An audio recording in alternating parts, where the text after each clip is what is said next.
Rendons-nous maintenant à Dharamsala en Inde, où un débat réunit la semaine dernière les candidats à la direction du gouvernement tibétain en exil. 3 personnes sont en lice pour le titre de Premier ministre.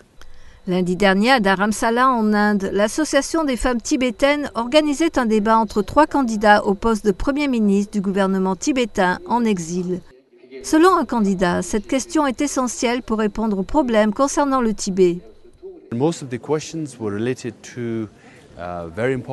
La plupart des questions étaient liées à des problèmes très importants concernant en particulier les Tibets, la façon de résoudre la question du Tibet ainsi que d'autres problèmes, comme la façon de réformer le gouvernement, notre politique en matière d'éducation, les problèmes administratifs, les questions économiques, des choses comme cela. Les 3 candidats au poste de Premier ministre ont débattu avec plus d'une centaine de Tibétains représentant différents milieux sociaux.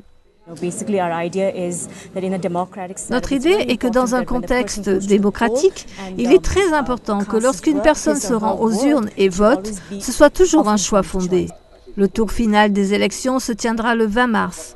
Le mandat du Parlement tibétain en exil et de son président arrivera à échéance cette année. Institué en 1960, le Parlement tibétain en exil est l'organe législatif le plus élevé de la communauté des réfugiés tibétains.